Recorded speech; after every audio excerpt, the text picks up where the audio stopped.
What are tips when you have a cold? Sleep. If it's a nasal thing, Mucinex. And get the I'm not a doctor, but if you can handle the more powerful over-the-counter stuff, I'd recommend that.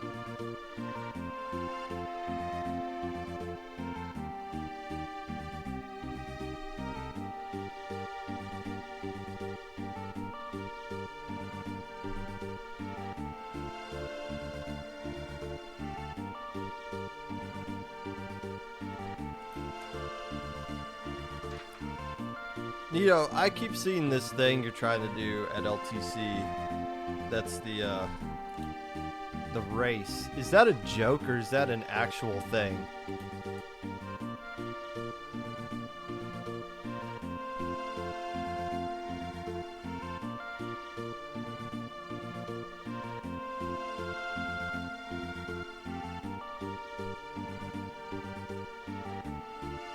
Very fantasy-like? Yeah, this is, it is fantasy-like. Some would say it's the Final Fantasy-like.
Good morning, little gravy bread.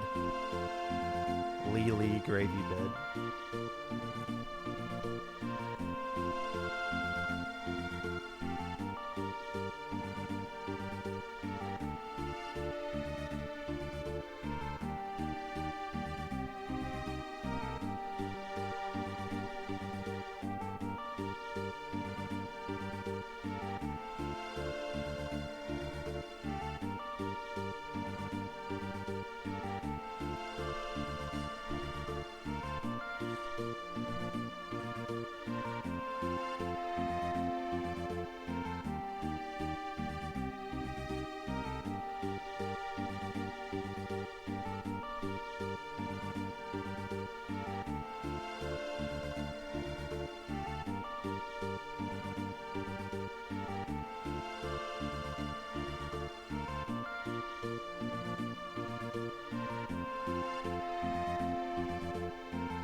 from what I hear, Nito, you could probably just host it in the venue. You would just have to do 300 laps around the space that they got.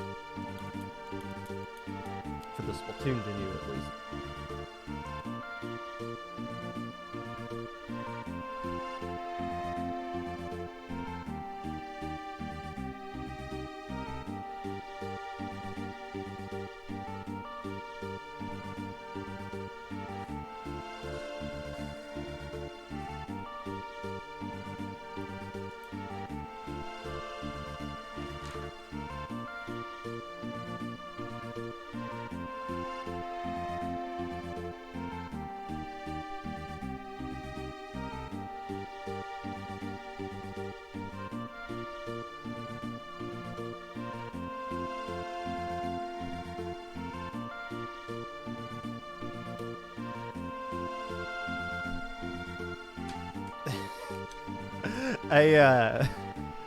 A sports writer for UCLA many years ago once claimed that Big Red was just a pregnant Elmo. Which I don't really see, but so be it. I believe that writer got fired for that comment, actually.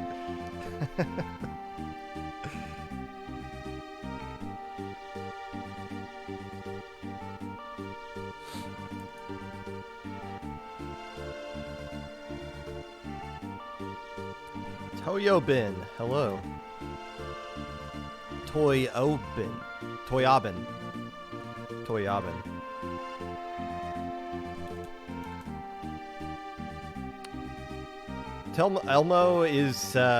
Elmo's a monster. Elmo's a literal monster.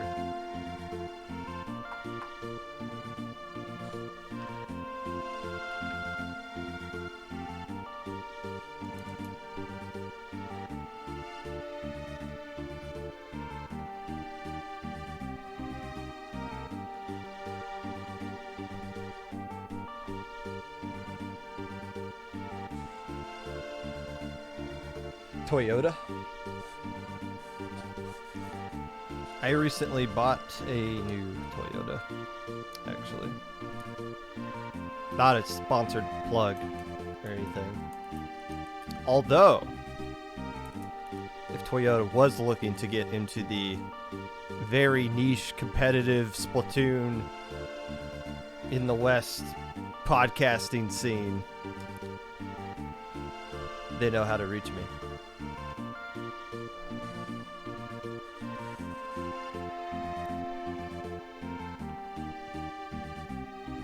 Elmo never uses pronouns, even back in like the 70s or 80s. Just always refers to themselves as Elmo. I guess you're right. Elmo always speaks in the third person.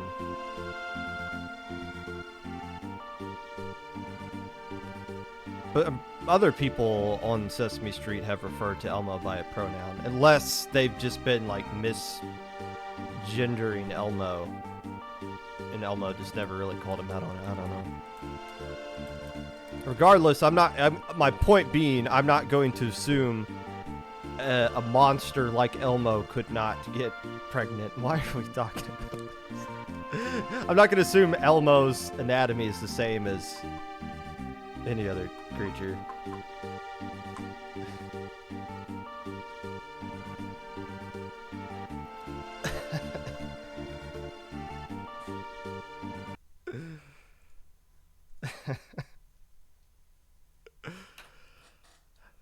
Hello, friends, and welcome back to the Popcast.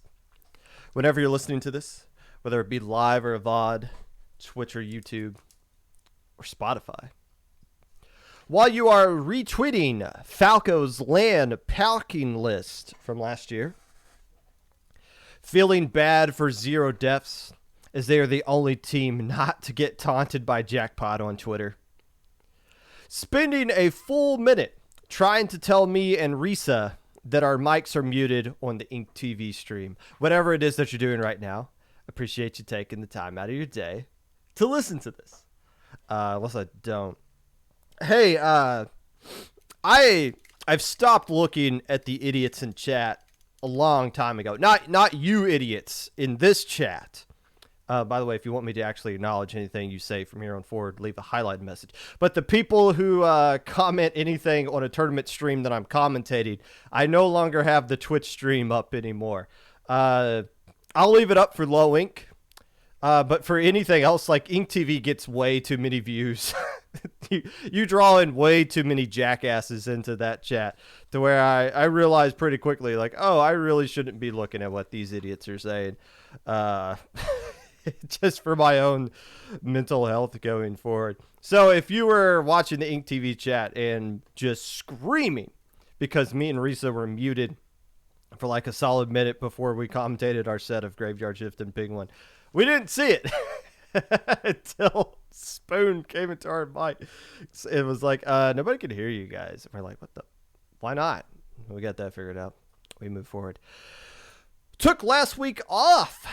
It was great. No Popcast, no Low Ink, no Proving Grounds.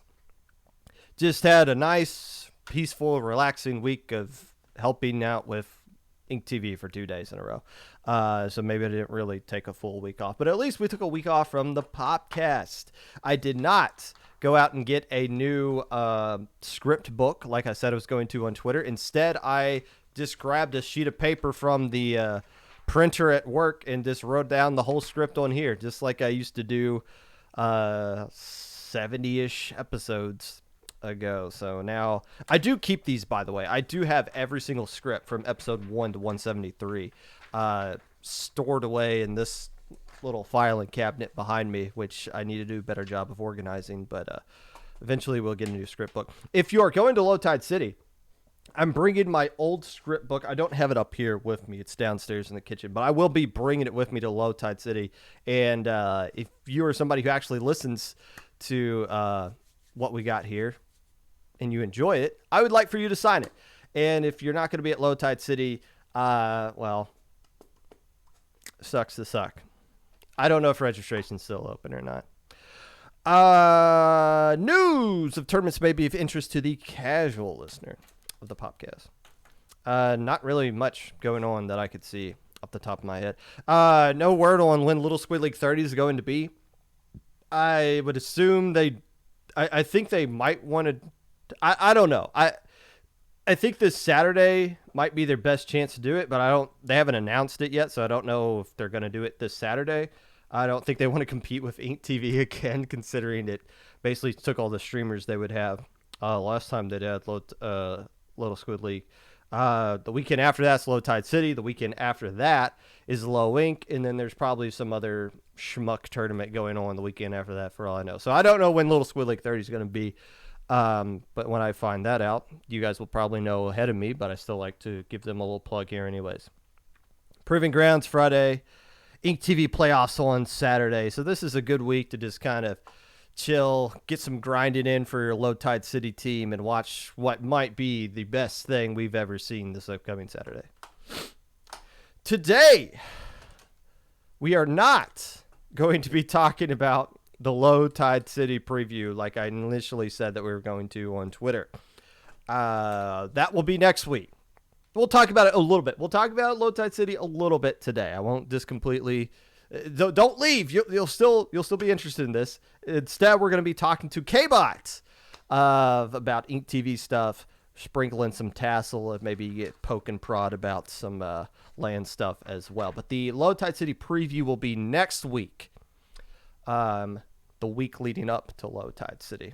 How about that? You're not going to want to miss that. This upcoming Low Tide City LAN is going to be big, epic, awesome, cool, unless it's not. So we're talking to Kbot today. But first, I don't think I've ever dedicated an entire segment to just one match.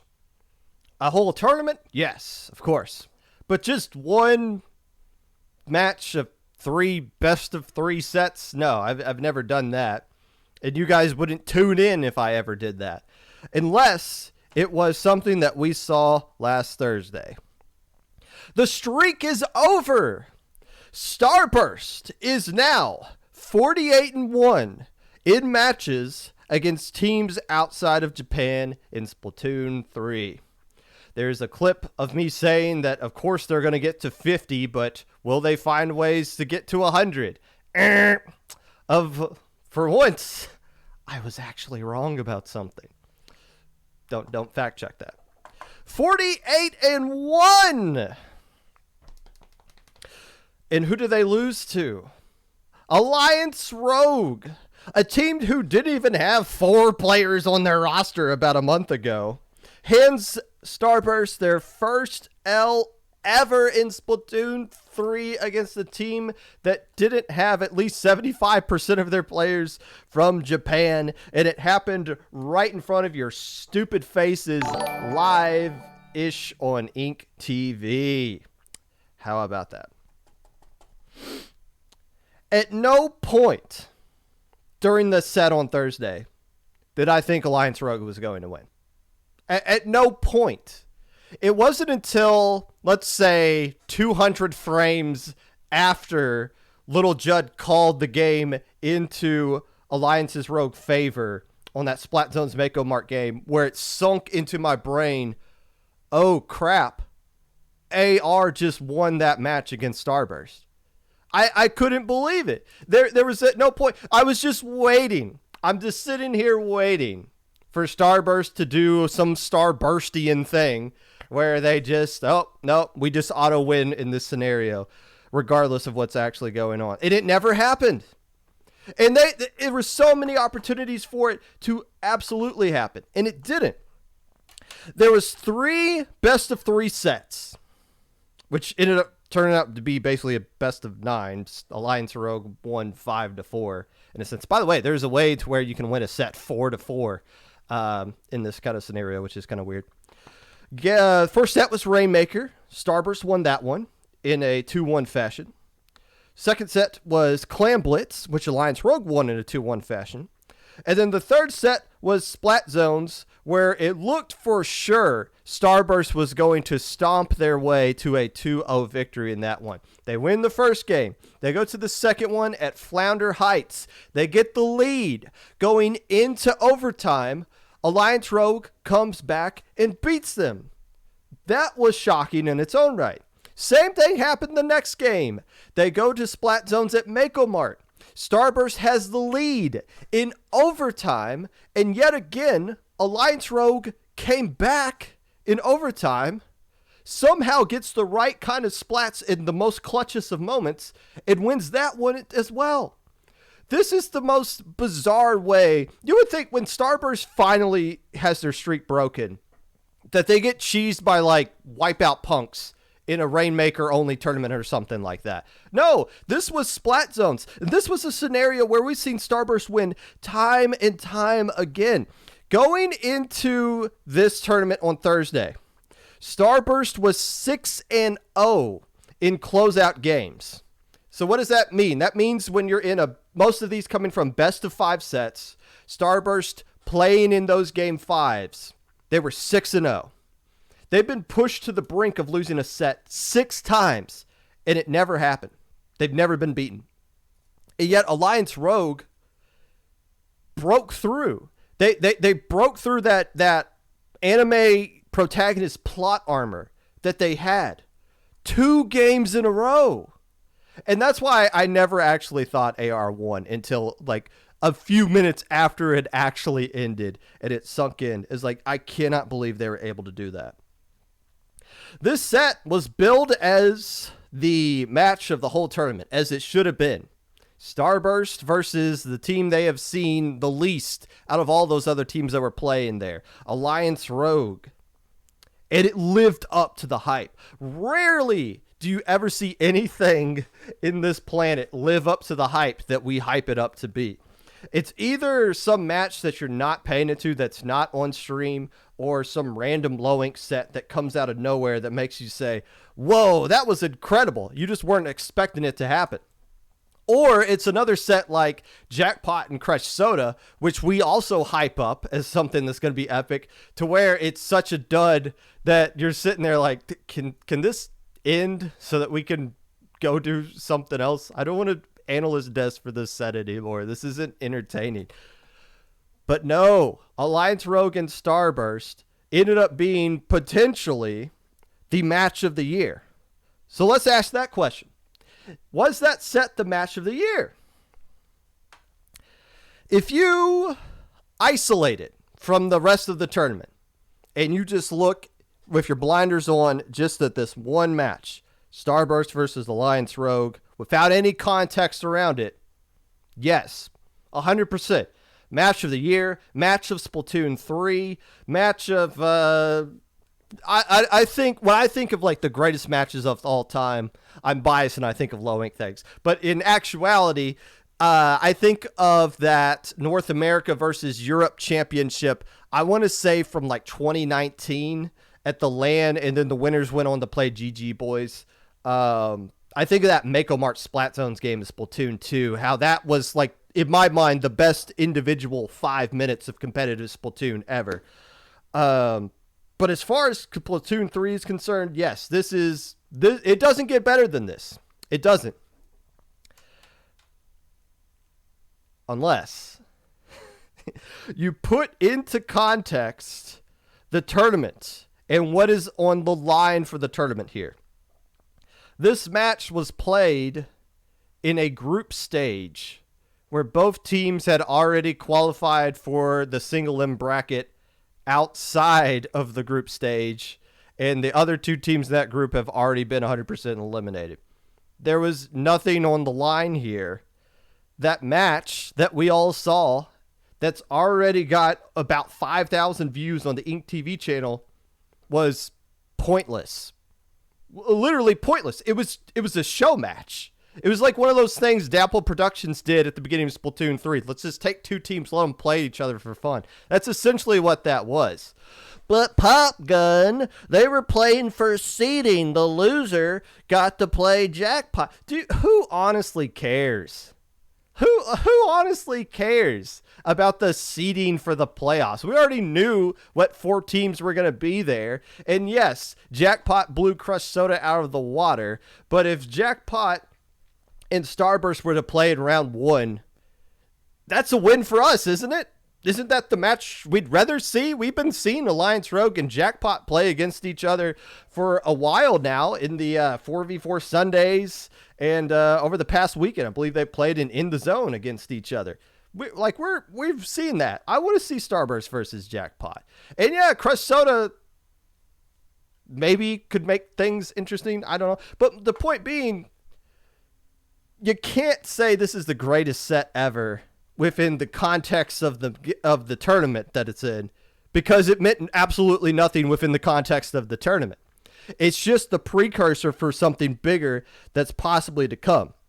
And let's take this into context as well. Why are we talking about this? Why am I dedicating an entire segment to this? Why are all of you watching the VOD on YouTube and it just dominated Twitter to where you forgot that, hi Siren, that you forgot Graveyard Shift and Penguin were even playing right after that? The better story, and I've said this many times, and it's hard to say this within the context of competitive Splatoon because nobody's really professional here, and we don't really do a lot of talking on losers. But the better story with anything sport related is always in the losing locker room. We're not talking about this because Alliance Rogue won. We're talking about this set because Starburst lost. That is why we even care about this at all. So now we know that Starburst is not an immortal being, that they can bleed a little bit, that they are vulnerable. That changes a lot of things going forward. I wonder if a lot of other teams that have played against Starburst recently now see them a little bit differently now that they know, oh, somebody can beat them. Or do we just kind of look back at this and say, well, the streak is just different now. It's not the best 48-0 against the West. It's now like 30 and something against all of North America, which they may never lose to North America for all I know, unless it happens again this Saturday. So this sets up a potential rematch, an epic rematch. And I would be surprised, although I'm still picking Starburst to win this whole tournament, I would no longer be surprised if Alliance Rogue were able to beat them again in a grand finals. I had ProChara on here on episode 165. I talked to ProChara about Starburst. What's it going to take to beat them? Here's the response that he gave. There's a few things to me. One, they're a team who has the most experience with each other out of everyone here. And it's not close. Almost every team in Splatoon 3 is brand new, relatively speaking. Starburst has been around a long time, and even before Bagel and Biscuit joined Starburst, those two played with Ice a lot, whether it be under NFT Win or under Bowcut with me in 2020. That group has so much experience with each other. They know each other so well compared to every other top team. Alliance Rogue would be the only close one you could compare to, and that is a 3-person roster right now. That's not even a full team. So there you go. Something Chara alluded to. And the only team that Chara mentioned as you could kind of sort of compare them to was Alliance Rogue. And now that was March the 6th. That was almost 2 months ago. Things have changed since then. They now got a 4th person, and it turns out the Carbon Roller Volty is the spark plug, the missing piece that elevates that entire team, or I guess you could say the less of Alliance Rogue elevates Volty up to that level. So when you think about it, one of the things ProChara was talking about there was that if somebody was going to eventually beat Starburst, it would have to be an established team that puts in a lot of time to build up the synergy and the camaraderie needed to match that of Starburst, and then basically try to beat them skill level wise, and then pray to God that you can ban tower control so you don't have to play them in that. All those ingredients lined up. And when I heard that at the time, I was like, well, damn, nobody's going to beat Starburst for years because nobody's even close to that kind of level of being around that long, because everybody just keeps breaking up when, we didn't qualify for Resurgence League. We're not going to qualify for the playoffs. We got 4-0'd by Starburst yet again. Let's just break up and try it all over again. But I miss this. That one little line right there where ProChara is like, Alliance Rogue kinda, but they're so far away. We didn't realize that Alliance Rogue was the team that could have done it this whole time. Alliance Rogue was that team that has been around for a long time. And yes, they had a little bit of a roster changeover, but the core of Alliance Rogue has been virtually the same for a long time now. And to my surprise, those two teams haven't really had a lot of tournament experience against each other. So one of the things I was kind of tasked with in when we did our Ink TV pre-production meeting, I want to say on Monday. It was either Monday or Wednesday that we did it last week. It was probably Monday. And I pointed out, hey, I'll look up the head-to-head matchups between these two teams, because that might be a cool talking point going forward. You think how long Starburst and Alliance Rogue have been around, that they have this huge, massive number of matches they played against each other. As I was looking into it for Splatoon 3, as far as that was concerned, the answer was no. They hadn't played each other hardly at all. In fact, I even went back and looked at Super Jump 1 and 2, which were Splatoon 2 matches. They didn't play each other there either. I only found one instance where Starburst and Alliance Rogue have played against each other in Splatoon 3. It was a 20XX tournament in a semifinal, and Starburst won that one barely 3-2 in a best of 5. That was one of the sets where Starburst got pushed to a game 5, and they still found a way to win. Now, if you do some deep digging, you might find a Mode Cup where Starburst beat a team called Goguru or whatever that has 3 players that are currently playing for Alliance Rogue. If you want to count that in as well, so be it. My point being, when these two teams did actually play against each other, which was extremely rare that they would face each other, it was already extremely close before they added Volty into the mix. They were already right with them. We just didn't believe it because Graveyard Shift was getting the better of them for about a month, or Oro Jackson was getting the better of them for about a month, and Alliance Rogue was just kind of floundering around. But eventually, they got the right core together, and look what they're able to do with it. So yes, a rematch in Grand Finals would be epic. And now there's even more on the line for both teams. For Starburst, yes, that L happened. And nobody's going to forget about that. That L is going to last for a long, long time. Magic said we're going to be dissecting that set for a long time. That is true. However, if you were to find a way, and it's not going to be that hard for Starburst to find a way, to win the Ink TV Resurgence League, and if you were to go up against Alliance Rogue in that Grand Finals and beat them there, all of a sudden, it doesn't erase what happened on Thursday, but it avenges it. And it reestablishes yourself on the throne. You got knocked off of it on Thursday, but it didn't get reclaimed. Nobody took the throne from you. Starburst can take it right back in about 5 days from now with no problem whatsoever. For Alliance Rogue, though, they need to beat Starburst a second time. They need to beat Starburst a second time. They desperately are hoping for... They're desperately hoping for Jackpot to lose that set to Starburst so that they can play them again. Alliance Rogue doesn't gain anything by winning the Resurgence League.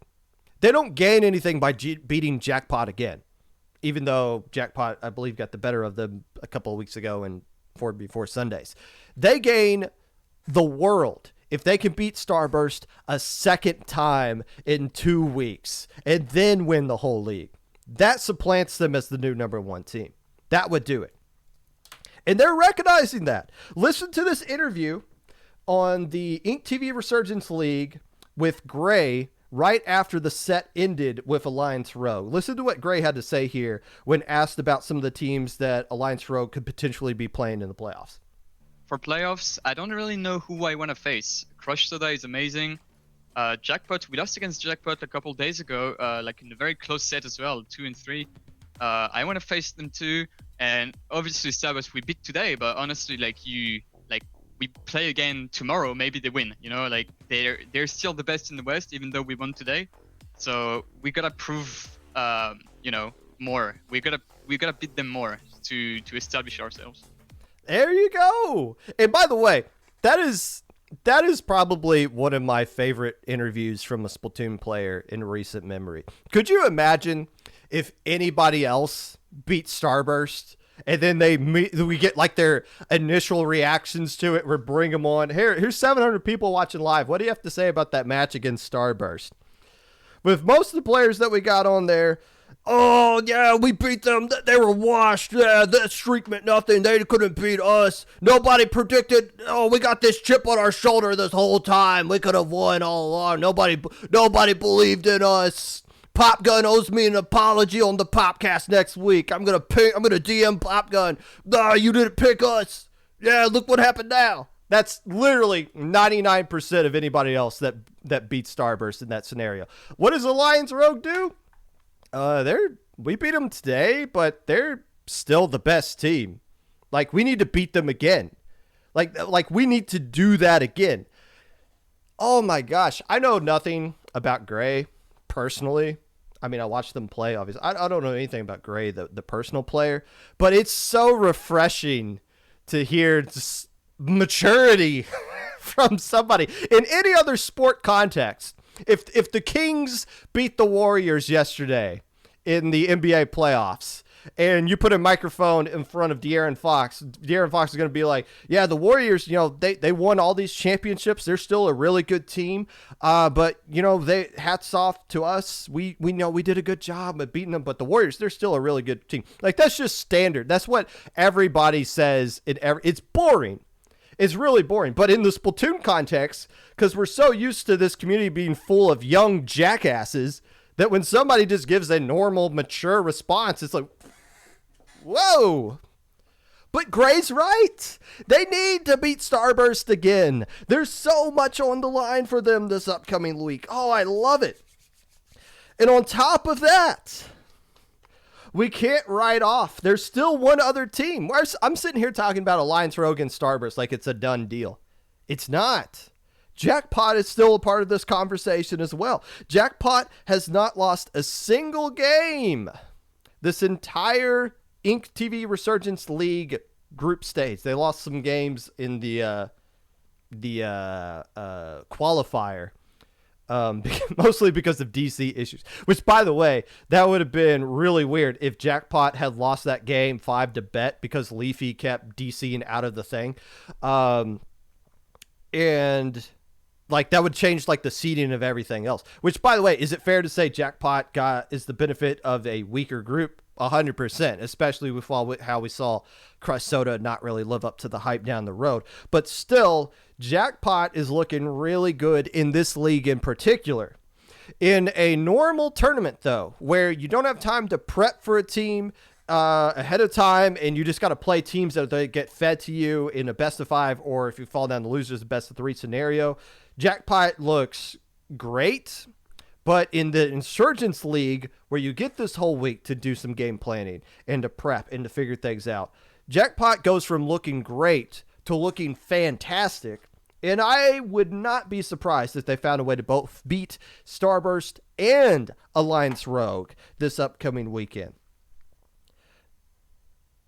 The real winner here from all of this, though, is us. And not us as in like the people who spend more time talking about this on Twitch than anybody should. The viewers! More people were watching that match against Alliance Rogue and Starburst than any other match in Splatoon this year. More people would watch Big House. More people watched 20XX the first time when the game first came out. Viewership numbers have been slowly dropping, especially on Twitch, ever since then, slightly. This revived it. That was a Thursday night match in the middle of the week. Imagine what the numbers are going to look like if Starburst and Alliance Rogue play against each other in grand finals on a Saturday at prime time. Might get back up to 1K. That would be really awesome. So let's see how Saturday goes. It's definitely going to have more viewers than Low Tide City, I bet. And it's well deserved. But here's to competitive Splatoon. And here is to the birth of what may be a new rivalry. And that is a great thing. I told you to appreciate the Starburst run because it wasn't going to last forever. I didn't think it'd be over this quickly. And the era of Starburst is not over. This is still Starburst's era. Just like FT-Win had their own era for a long time. Starburst still runs the show around here. Don't get that wrong. But it sure is nice that we can now go into a Starburst set and at least have this illusion that they might actually lose because it's happened before.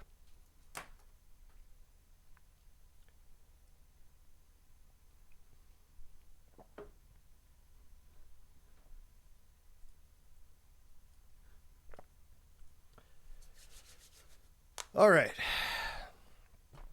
Again, to anyone wondering where the Low Tide City segment is, it is bumped to next week. We'll do the Low Tide preview next week. We'll talk a little bit about it coming up here, though.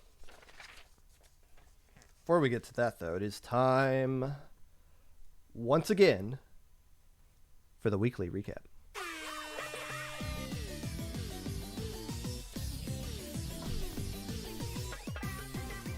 By the way, Siren, you are the last major Splatoon LAN TO that has not been on the podcast. I've had Riza, Raze, Magic, and Kraken Mare on.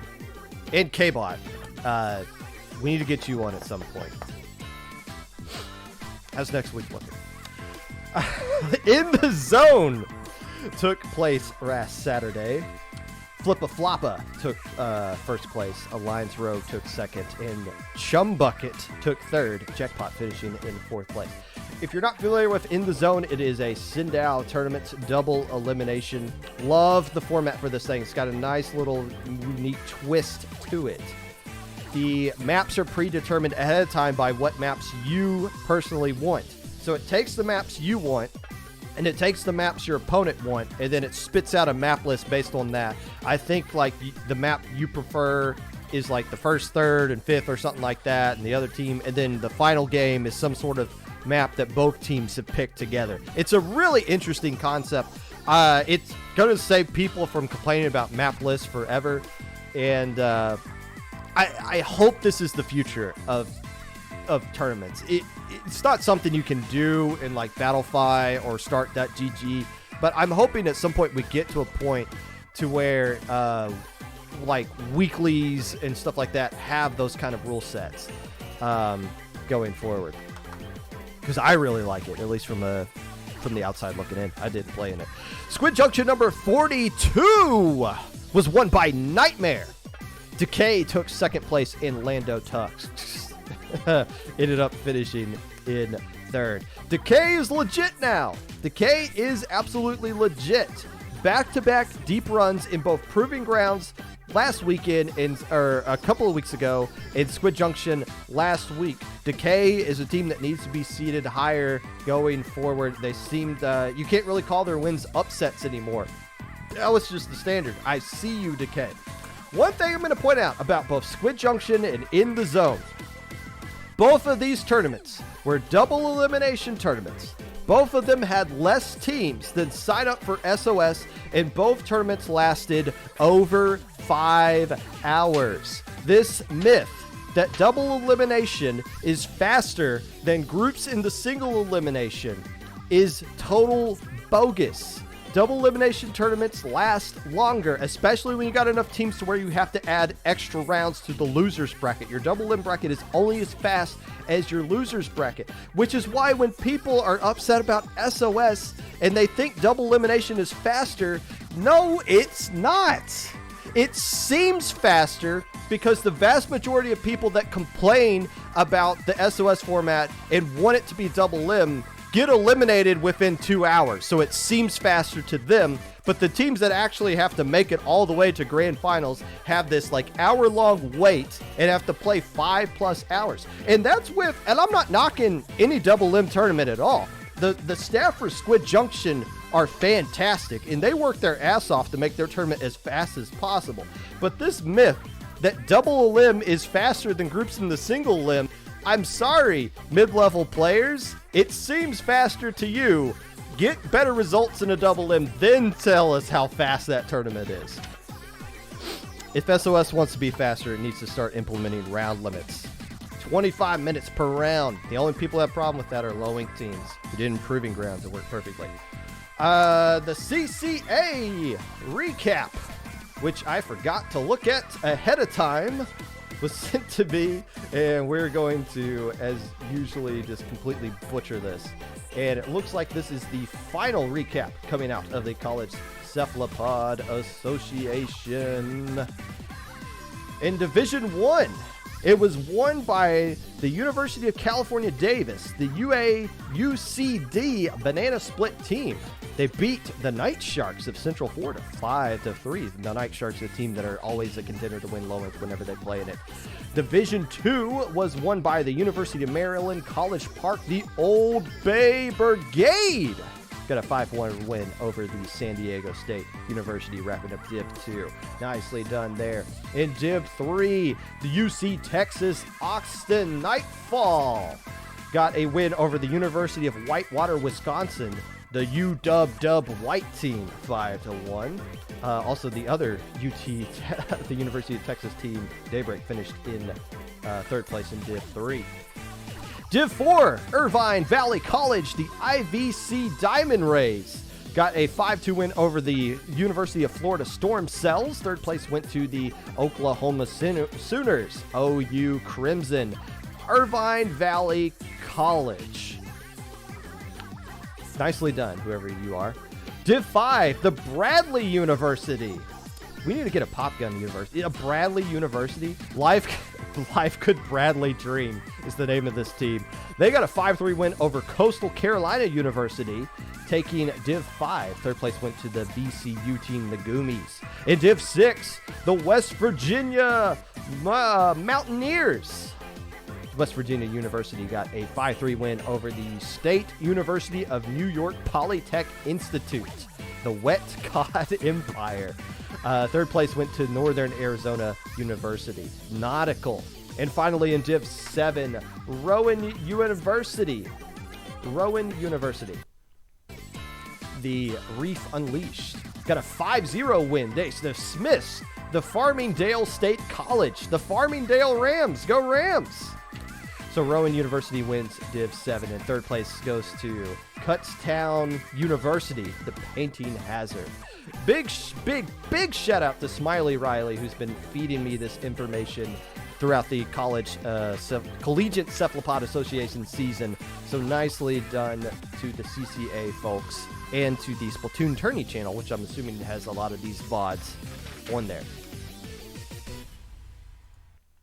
And that was your weekly recap. And what a weekly recap it was. Sponsored by the Atlantic Ocean. The Atlantic Ocean is the #1 proponent of all things competitive Splatoon.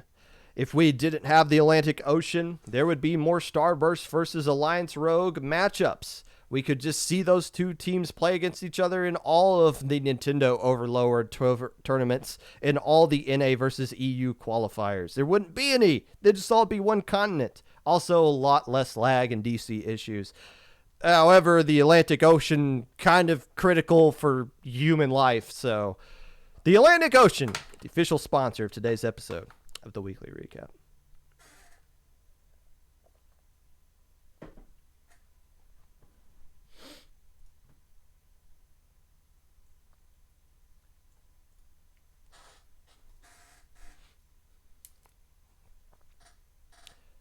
A lot of people in chat hyping up the Div 1 finals of the Collegiate Cephalopod Association.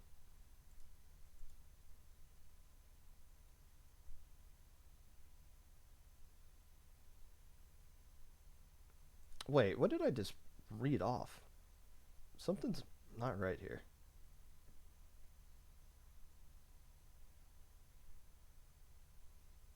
Oh, no, there was the semifinals that I didn't read off of Div 1. I was like, did Central Florida win? No, Central Florida won a semifinal match to get into there. Hey, that Banana Split team is low ink eligible as well, or at least they were. Maybe now they're banned for winning Div 1. I don't know. Does anyone know what it takes to get banned from low ink anymore?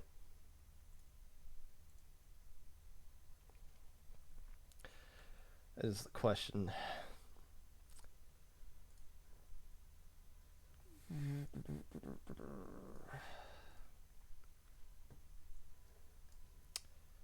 Oi.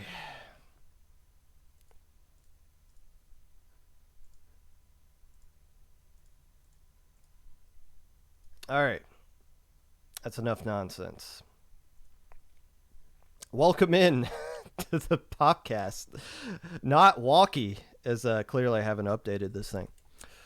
A well-known competitive Splatoon commentator, T.O., and also yet another analyst who has never won a tournament before, Kbot.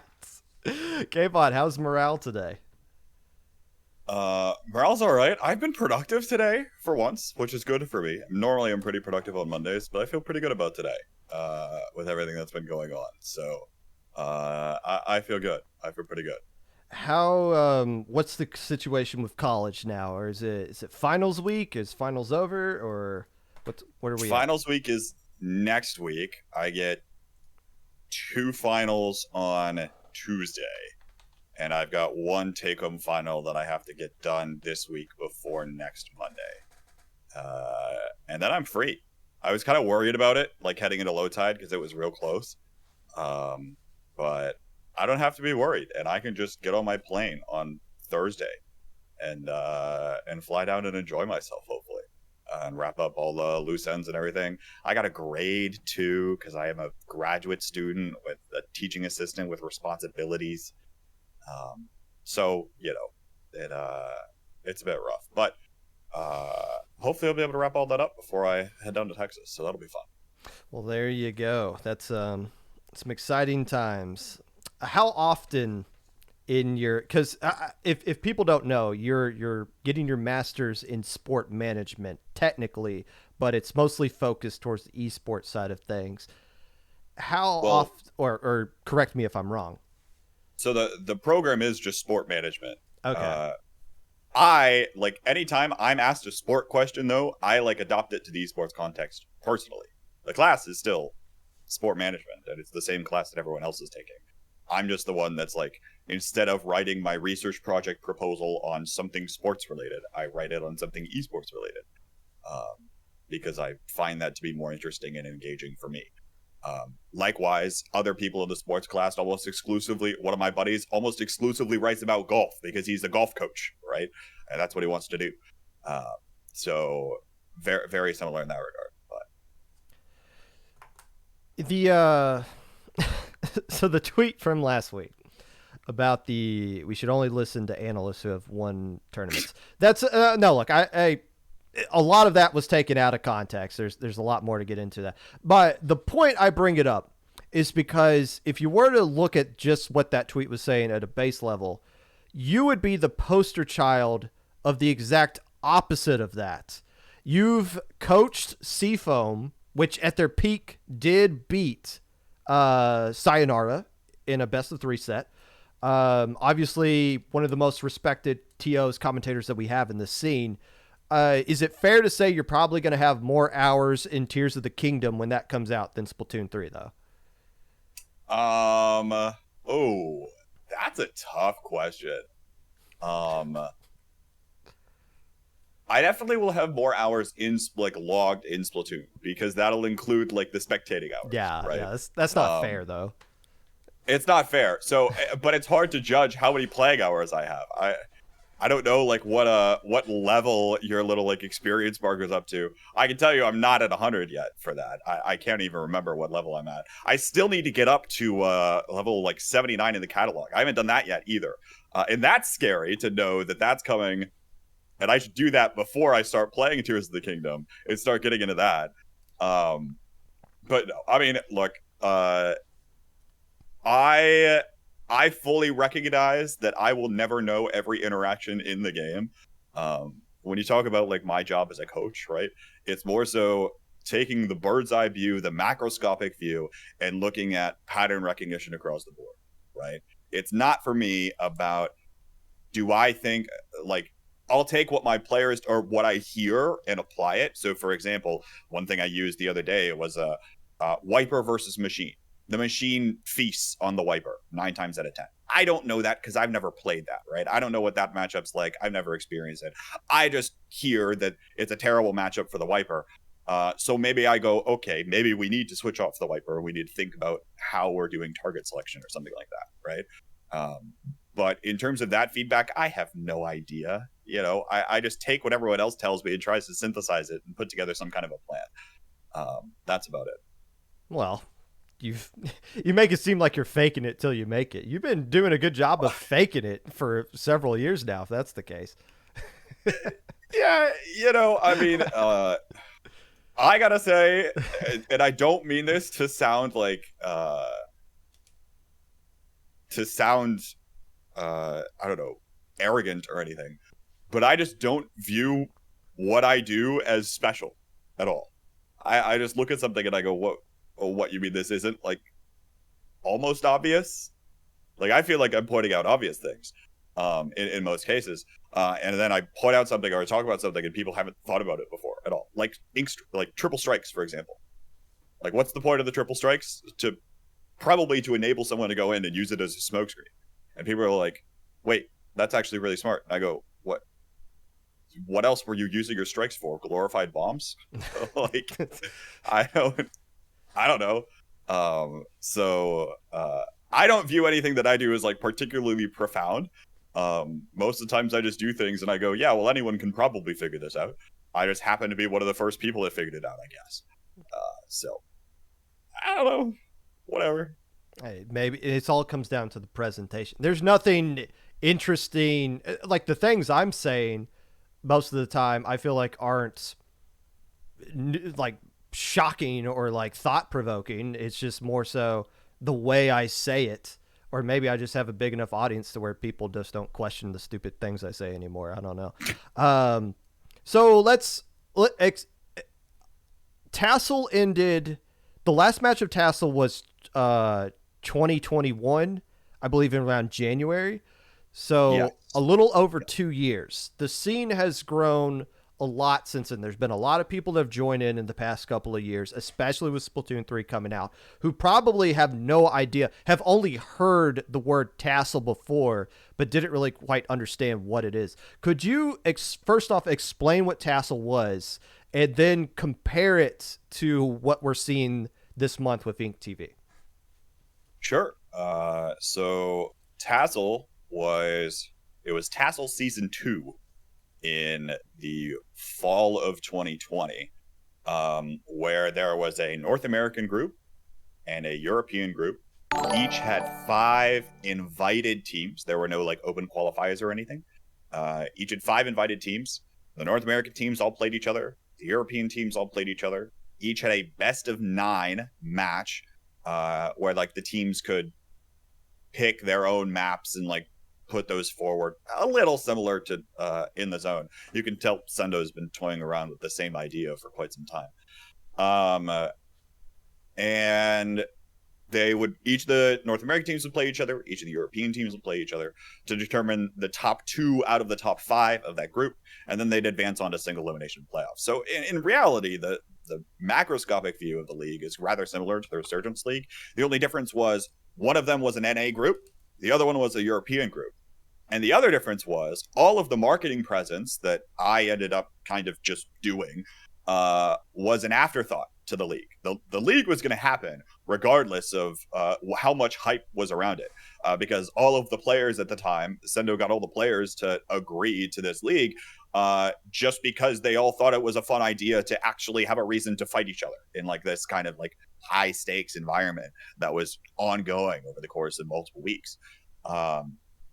So that when I came along and I added production value and a Twitter account where spectators could follow along and all of those sorts of things, all of that was an afterthought, and that shows probably in some of the production value things. I often joke about doing the broadcast overlays in Google Sheets, but it literally was a browser source in Google Sheets. And if you know anything about production, you go, that's pretty funny.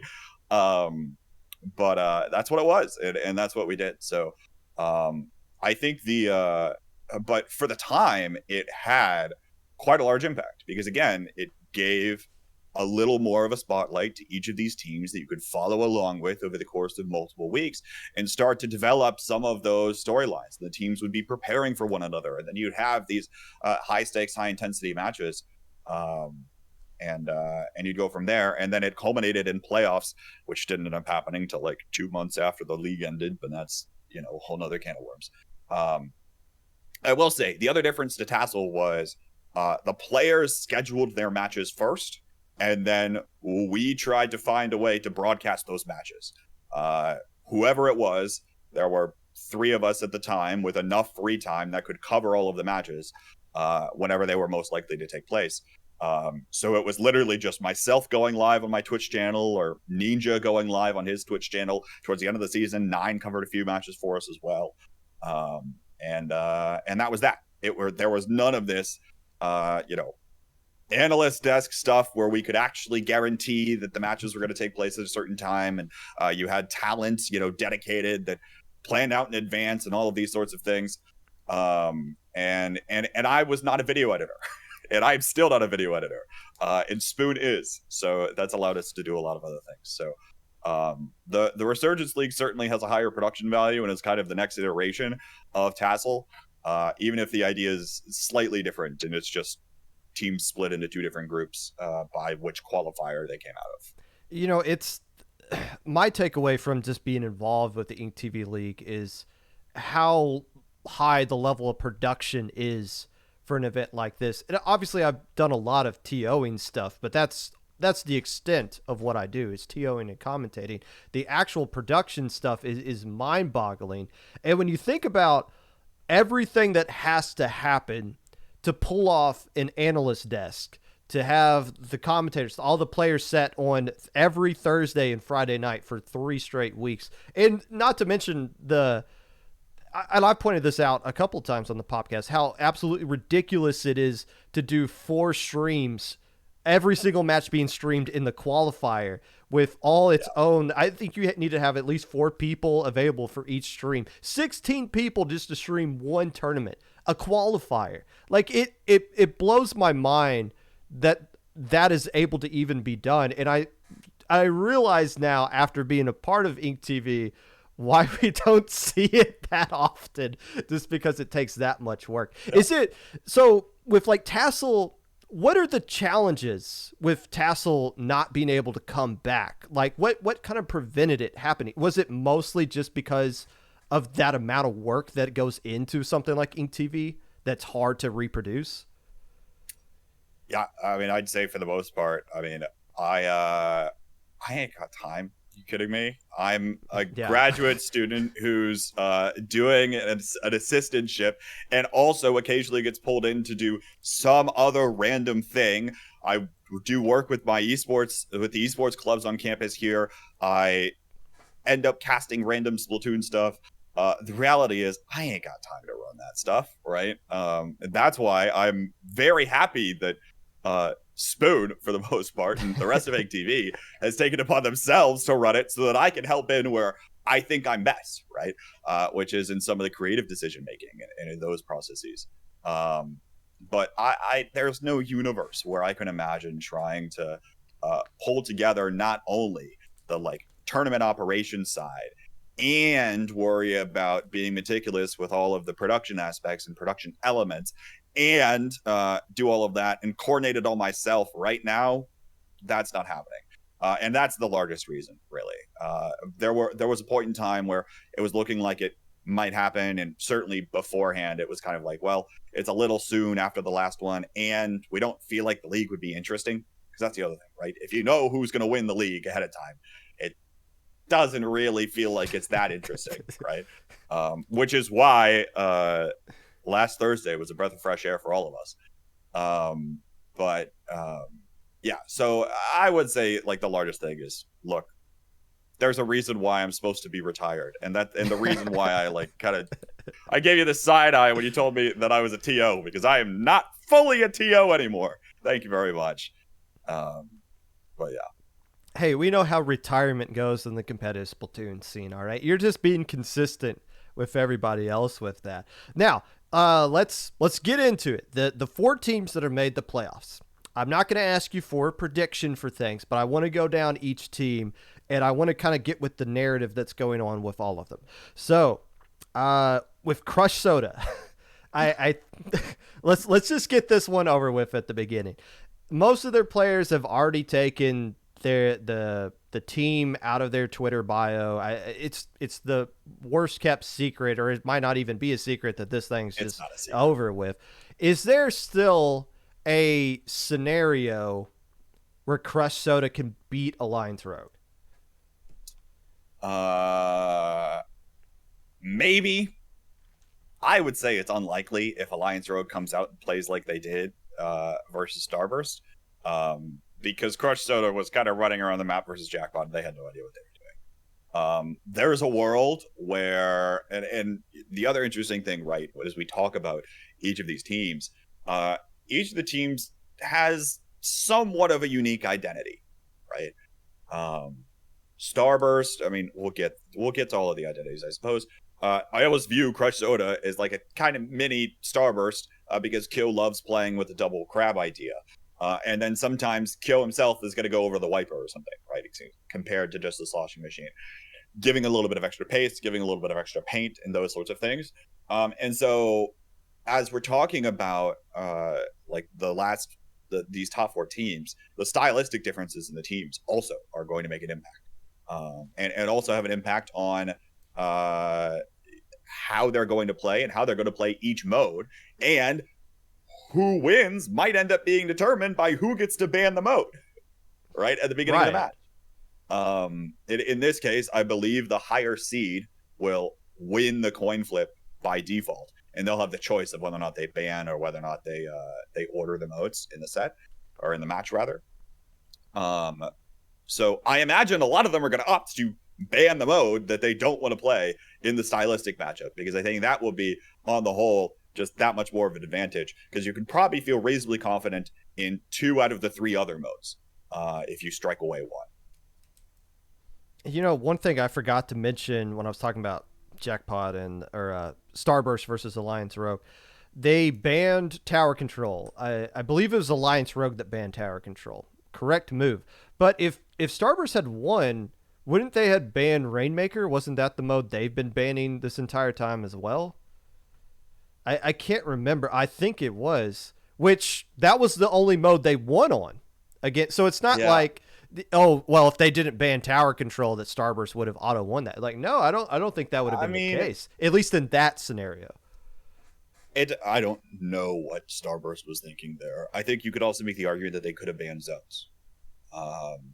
Which, if the reason they would have banned zones would probably not have been because of zones, but would have been because of the maps that zones is on. Flounder. Right, Flounder Heights and Mako both with against the Carbon Roller, right? Like, regardless of the fact that those matches came down to the wire when they were played, even still, it looked clear to me that Starburst just had no answer, right? I mean, I'll say it. I don't think 10 missiles is the answer for the Carbon. Sure, you can figure out where the Carbon is, but beyond that, the Carbon Roller is still going to swim forward past the missiles, right? The Carbon Roller is not backing away because the missiles are popped. The Carbon Roller is just going to ignore the missiles and continue swimming forward. So that's my stance, and it didn't look like Starburst had an answer in those cases. Obviously, they had enough of an answer to keep it close for enough of the time, but it wasn't consistent enough to net them the overall advantage. And we've lost going through each of the teams. But Starburst is this double crab team, right? They want to set up their positions, get these double crab cycles down, and keep their opponents at an arm's length away from the zone so that they don't have to re-engage. And in fact, I don't think they have very many re-engage tools at all, right? The largest re-engage tool they have is like Biscuit running in. But besides that, they don't actually have a lot to actually re-engage. They're very much reliant on keeping that constant lockout happening. And so on something like zones, when you have a Carbon Roller that you have to track down and can exploit, a slight, sliver of ink to step forward, I think that's the difference maker. Hey, Biscuit's a pretty good tool to have. He is. He absolutely is. So on that topic about Starburst, I remember about like a decade or so ago, the Tennessee Titans in football, they were like 10-0, and a reporter asked them, one of the players, is it on your mind that you are undefeated and that you could potentially end the season undefeated? And the player said, no, it's not on my mind. We just want to win the Super Bowl, focus and all that stuff. And then that player said he went back into his locker room and immediately just screamed out, hell yeah, I'm thinking about it. So I wonder, do you think like Starburst is not so much bothered by the fact that they lost to Alliance Rogue because they could still win the tournament, but the fact that their streak is gone forever? Like, do you think that genuinely bothers them that they don't have that perfect streak anymore? Are they losing sleep over it? Probably not. Are they cracking under pressure? Probably. I listened back to Kyo's co-stream of the match at some points because I was curious to hear what he was saying. And he was pointing out numerous mistakes that he thought the Starburst made, mostly relying on their double crab cycle, right? They don't have the ability to engage. And there at the end on the Mako Mark game, Starburst does what? But pop both crabs in the same exact spot, firing from their side of, their plat over onto the zone. They can't ink. They have a Flingsa roller and a machine and 2 crabs to try to paint the zone. That's not going to cut it. Right? The Booyah Bomb comes out. It's a little bit late or something like that. As they continue dropping for that angle, Volti swims up to take care of 2 of them, and the rest is history. So certainly, I think throughout the course of that set, Starburst was worried, even if it was only subconsciously, about the fact, shit, we might like lose this. You know, like Yeah. all of a sudden it's like, whoa, wait a minute. This is a possibility, right? And I imagine like even going into the match, what I was hearing through people I talked to is scrims were pretty even between Alliance Rogue and Starburst. So as Starburst heads into that match, they're also thinking, oh, well, you know, we might lose this already before the match even starts because scrims are even, right? And it matters who plays well in the next 9 games or 4 games, however many they end up playing. But yeah, I mean, you know, are they losing sleep over the fact that, you know, oh, our reign is over? No, they're not losing sleep over this, right? But I guarantee you that they will not play as confident as, and they did not play as confident as they might have otherwise in that match. And now they have to play Jackpot in the first round as opposed to Crush Soda. Jackpot is loaded with players that they've run out of fingers on their hands to count the number of L's that Starburst as a whole has given to them at this point. There was one weekend where Starburst beat Sayonara 4 matches in one weekend. It was that Nintendo Turf War. They played them twice, and then in the elimination round, and then in like a Proving Grounds qualifier. It's been brutal. However, Jackpot looking. Jackpot was in the weaker group. I don't think there's any debate about that. And Crush Soda didn't live up to the hype, obviously, or they started to fall apart by the time they were playing Starburst or Jackpot, to where it just wasn't really that competitive. How shocked on a 1 to 10? How shocked would you be if Jackpot were able to beat Starburst in round 1 this Saturday?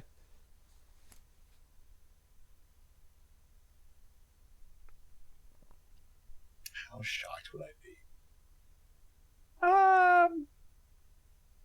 I'd give it like a 6 or a 7 because it's plausible. You know, it's not it wouldn't be unheard of by any means. And I also think that again, this goes back to the stylistic differences, right?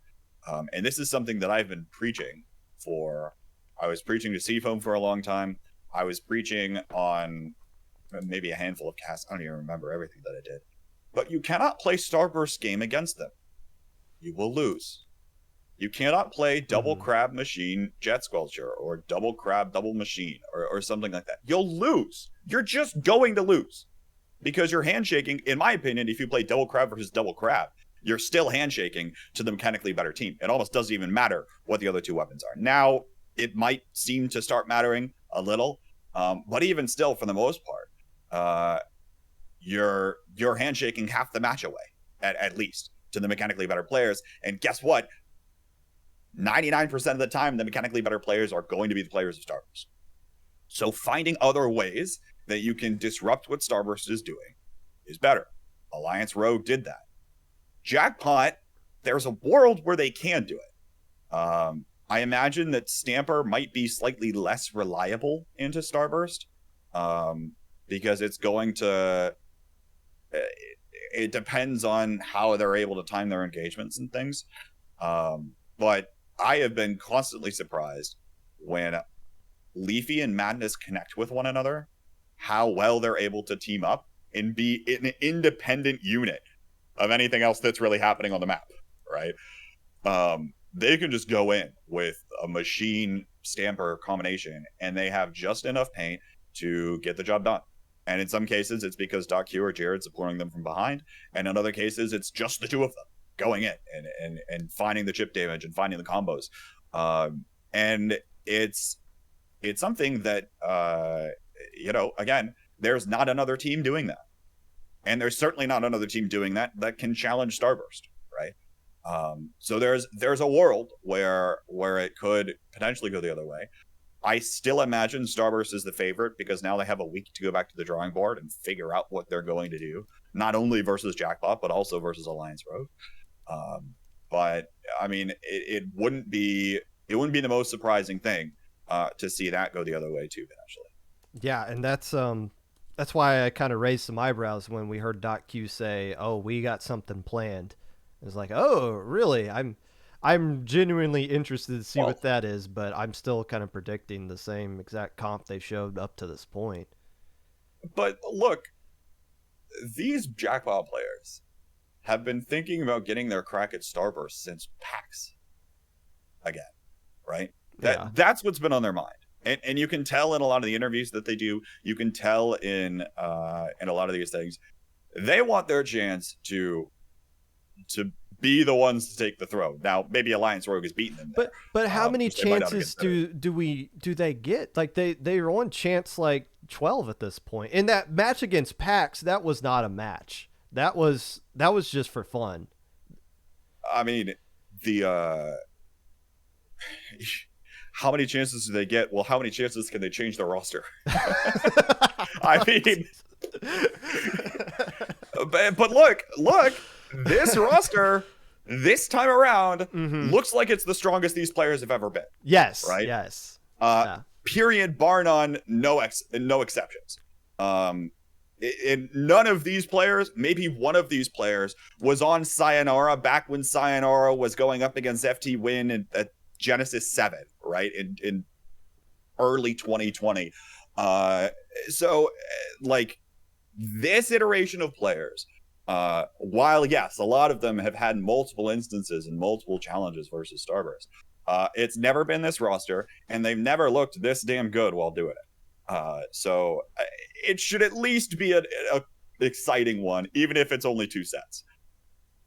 Fair enough. Yes, and personally, that's the match I'd rather see. I'd rather see those two play than like Jackpot and Alliance Rogue, unless they were to play in Grants. But we've been seeing a lot of that in some of the weeklies leading up to this one. Low Tide City. Okay, well, hang on. I've got two more points. You're not done? I'm not done. Go on. I'll rapid fire this, hopefully. One, I don't think you can count Jackpots in the zone loss against them too heavily. You also probably can't count how Alliance Rogue did too heavily against them either, because these players have been exclusively trying to play Ink TV maps for the past month, and now all of a sudden they've got every map in the game thrown at them potentially, right? You think of Mincemeat, you think of all of these other maps. Heck, I am a coach and I am a commentator, and I still haven't figured out what Manta Maria and Umami look like because I've been so focused on the Ink TV stuff, right? For the past 2 months, all of these teams have been worried about are these 12 maps. That's it. So I think there's a bit of an ability to step back and be like, okay, you know what, Jackpot? Maybe your weakest mode is zones, and maybe you lost on a lot of the maps that you just haven't played in 2 months because you haven't been worried about them. And I think that's fair. So I wouldn't count Jackpot's losses against them. I think they'll put on a really good showing because, again, they'll be prepared heading into this. Okay. Other point, Popgun, I'm going to... Or go ahead. I'm going to ask you about Universal Map List, but I feel like we'll be here a lot longer if we brought that up. Continue. I don't have an opinion. Continue on. I don't have an opinion. Continue on. I can't care anymore. I got one more, and I'm going to argue with you here. Okay. In my mind, when I think about Tassel, and I'm a little biased, but I actually got to cast a good majority of the sets in Tassel, right? When I think about Tassel, and I think of the best match in Tassel, my mind goes to Rift versus Radiance in week 3 of the league. It ended up that week 3 match of the 6-week league was the match that basically established the tiebreaker between Rift and Radiance of who would make playoffs. But it was played in week 3 when all we had to go off of was, oh, well, we assume that these will be the best 3 teams, and we assume all of this stuff. And it was projected that probably Radiance would win over Freeze later. So who knows what would happen. But that match, out of anything in Tassel Season 2, stands out to me the most. And that beats the Freeze versus was it Freeze versus FT win? Or was it Radiance? It was either Freeze. No, in playoffs, it was Freeze and FT win and Starburst versus Rift. And I actually think, now that I think about it, I think it was the Starburst versus Rift semifinal that went to all 9 games as well. And I still think that Rift versus Radiance was the match of the league. And the one that stands out to me the most. Maybe, again, because I'm biased because I got the call on that one too. But I think that the match that we saw on Thursday could still be your potential vote for match of the year, even if some of the matches in playoffs end up going to all 9 games because of the shock factor in that specific match. You didn't think that Alliance Rogue could do it. They ended up pulling it off, and they ended up pulling it off in not 1, but 2 overtime steals, right? On splat zones in the final 2 games. So the best Splatoon was not played. That's the other thing. And I could go on a whole other rant about this, and I have in the past, where the most exciting matches do not include the best Splatoon. The most exciting matches actually tend to include worse Splatoon. Oh yeah.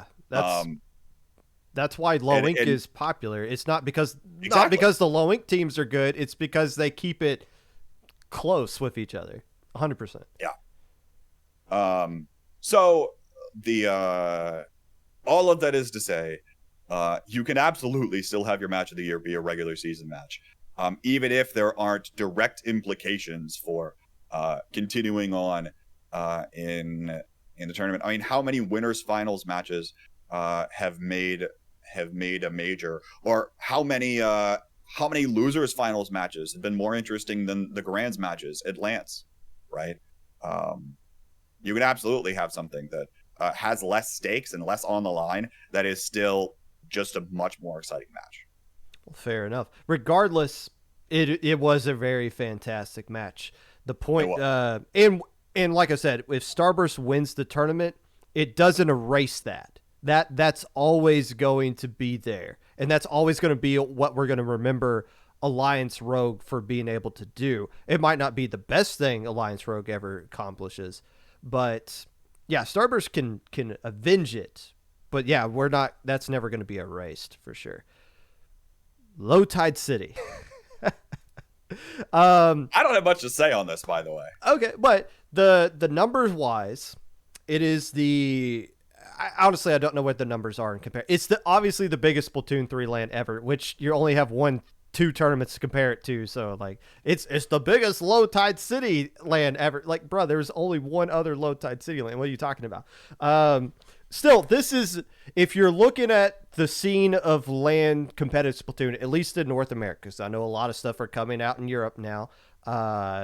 New LAN, seemed like a big LAN coming out in New York, announced yesterday in July with Metro Inc., I believe. If you're just looking at the landscape of LANs as a whole, and you are seeing LTCs getting this many players signing up for it, is this just an isolated thing, or can we see this as potentially a trend of what we could see at Riptide or a potential Big House or something else down the road? I mean, it depends. We haven't had a LAN at a Smash tournament in 8 months, right? It's October? been 8 months since Big House. Yes. Yeah. Something like that. Turns out that when people go 8 months without a LAN, they're gonna do whatever it takes to get to the next one, right? That's the unique thing about, I think, the Smash Brothers LANs. What they're doing over in New York with Metro Inc., I'm curious to see how many entrants that gets. They're trying to market this one as what looks like the major. Right. And for that matter, in the middle of the summer, who knows how many people are going to go. But the largest thing is, it has been so long since the last major, right? Some of the other Metro Inc. stuff has been mostly targeted towards the local and regional scenes around the New York and tri-state area. But there hasn't been anything real major that's drawing in a bunch of people from all over, and let alone anything as far south or as far west as Texas. And not that Texas is super far west, but it's far west for what we mostly do, right? So I think a large part of the entrance jump has to do with those facts. I'm very curious, like looking back on it, if we can try to find maybe someone that has too much time on their hands, can try to count the number of individual or unique people that attended either Shine or Riptide or Big House last year, right?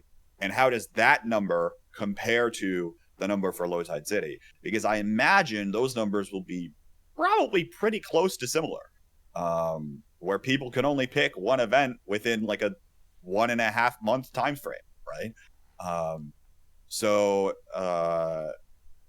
you're absolutely right in saying that, oh, look, like it's nice to see Splatoon. I think Magic was running the numbers, and I think it's the third highest or third largest attended Splatoon LAN ever in history. I think that's the number right now. It might go up. Who knows? In comparison to some smash and splashes from the pre-pandemic era. Yeah. I think SNS 5 was the highest. SNS 4 might have been the second highest. I don't know that for sure. I guess I kind of assume it was. But this would put LTC as third, which we haven't seen in a long time. But you think back to the SNS era, and that was the event. Right? There was no other event to go to. There was no like, oh, well, I'll just wait for Riptide later in the year. Right. Right. Because some people are probably saying that. They're probably saying, look, I can't make it to both Low Tide and Riptide. Riptide's close to me. Cost is less. I'm going to go to Riptide instead. Right.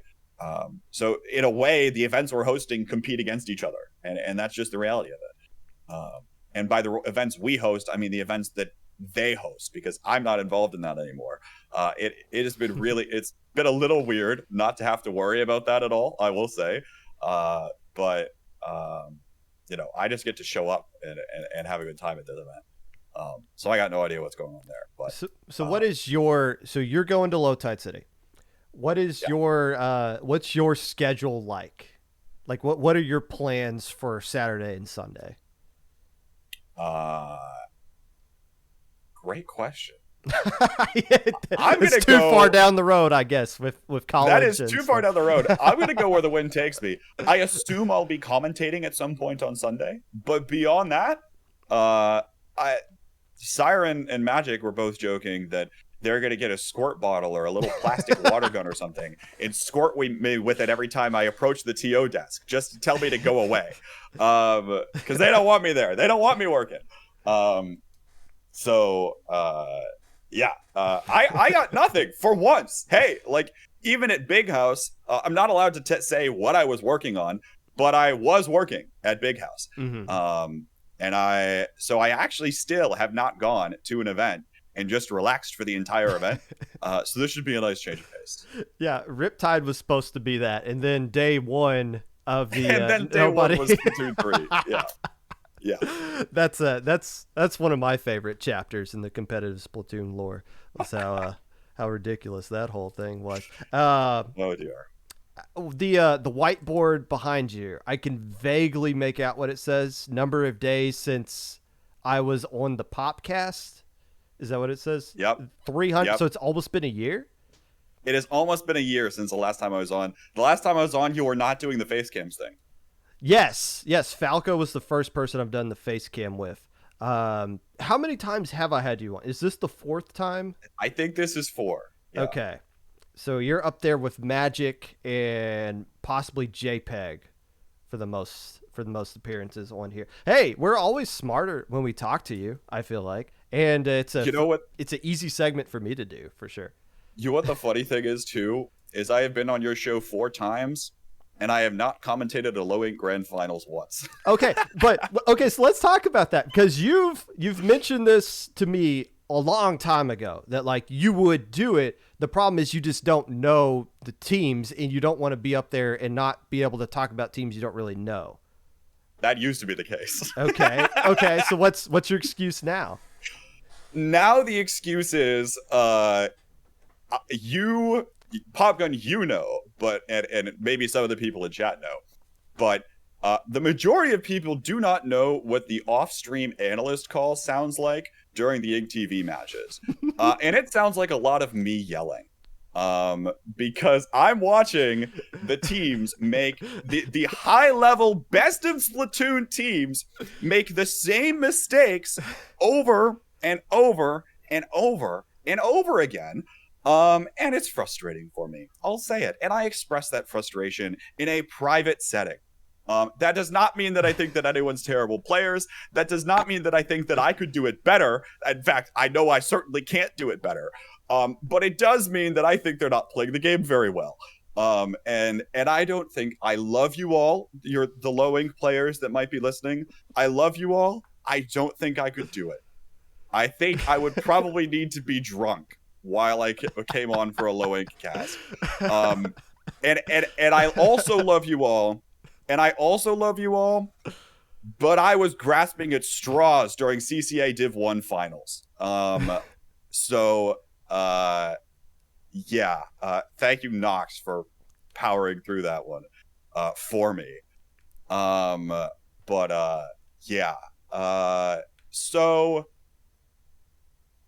That's the reason why. I love you all. I don't think I can do it. As I told you, it's I get frustrated watching it sometimes too, but my job is to try to explain what what I think the team's mindset is with certain. Hell, we had a team win with Vanilla Sploosh last month, and that player just like ripped everybody apart, and it was awesome to see. But man, yeah, sometimes like there was one match of Rainmaker at Undertow where this team just completely bodied the other team and they didn't pick up the Rainmaker for a full minute. And I literally just, as I'm commentating it, I just screamed like, "What are you doing?"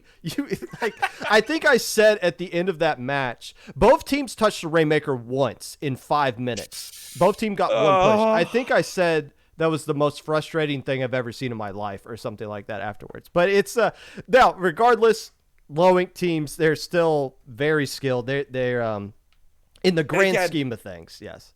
That is nothing against you all. You all are learning. Right. I love that for you. I just can't be the guy to commentate over your games. I just can't do it. I can't do it at this point.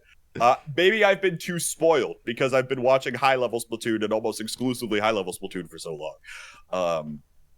Hey, I'm also working on it because now I'm starting to coach teams. So there we go. There you go. Including CCA teams. Both my undergrad alma mater and my current grad school have Splatoon teams that I'm coaching. So, and I joke about it with them too. They know. Yeah. I joke about the whiplash that I get between watching the high level seed and then watching their games. Yeah, I've talked about the Red Beak. I've talked about the Red Beaks a few times. Very few times. I've talked about them. I'm very happy. I mean, for a team that has no competitive experience that came together this school year, right? And only their first season was this spring. I'm really happy, and they should absolutely be proud of themselves for how far along they've come. The collegiate scene is fantastic to watch. And see all the growth there. Of course, I'm biased because I also come from collegiate esports backgrounds beyond just Splatoon. But yeah, it's a lot of fun to even have a small part in overall. A small part, you say. Some would say a larger part overall. Hey, thanks for coming on. I know this was last minute, as most of the times that I have you on are last minute. Half the times now have been last minute. One time you were just in the chat. You were just in the chat, and I was like, "Hey, come on." But the funny thing was that was the first time too, and it took me 50 episodes before I was on this show. Yes, and I look back. That was the first time I started growing a beard, which I've had for an absurdly long time now. It's I get to document my face over the course of these podcasts through these things. Also, by the way, whoever in Twitch chat suggested that I should play in low ink, I am Schrodinger's low ink ban because I am simultaneously, I have no competitive results, but I am in +1. So I am Schrodinger's low ink ban, and there is no other person I think that can probably take that Popcast from me. So That's hey, I'll get you your certificate at Low Tide City. How about that? But then I can't. But then I can't complain about not knowing whether or not I'm banned or not banned. Well, that's well, I mean, who knows at this point? Now you could just DM me I was about to say at this point, but when people start DMing me that question, I usually just respond with my current sport take of the day, and they never really respond back to that. I was like, do you not want to have a conversation with me or what? It's frustrating with that. oh dear. All right, let's get out of here. Thank you for coming back on. We're gonna see you. Has the thing we're doing with Ink TV this week, has that been announced yet, or I don't want to No, spoil that it. has not been announced yet. Okay. Hopefully, there's an announcement going out tomorrow. But you all have kept. Probably most of you have kept watching live on Thursday and Friday nights. Expect to watch again Thursday night because that should be fun. And then, of course, we're working together with your literal child in chat for the analyst desk on the playoffs day. So that should be fun to do.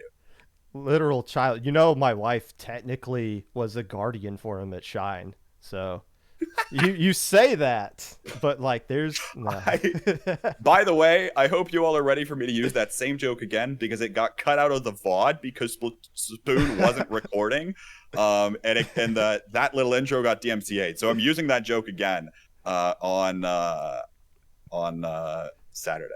Okay, So I got a week to come up with a clever response because I didn't have enough time to. Yeah. It caught me off guard. Thank you again, Kbot. We'll talk to you soon. It won't be 329 days the next time we get you on. All right, sounds good. Thank you all. Tune in to all of the different stuff going on. And yeah, see you all around.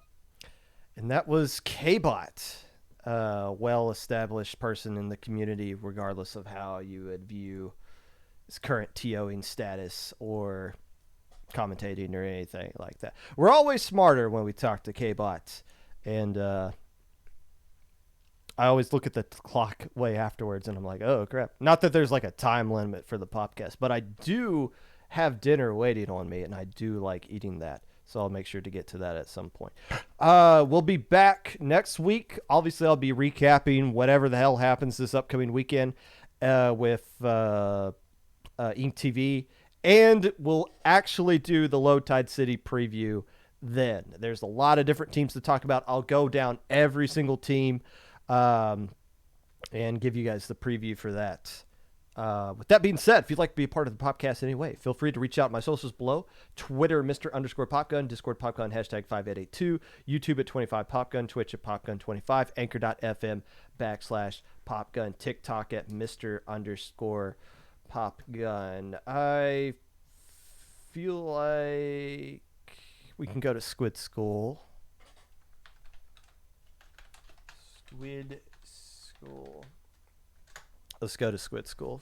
Hey, get vaccinated. Regardless if you're going to a LAN or not, it always helps to make sure that you are safe from the Rona. And we'll see you guys later.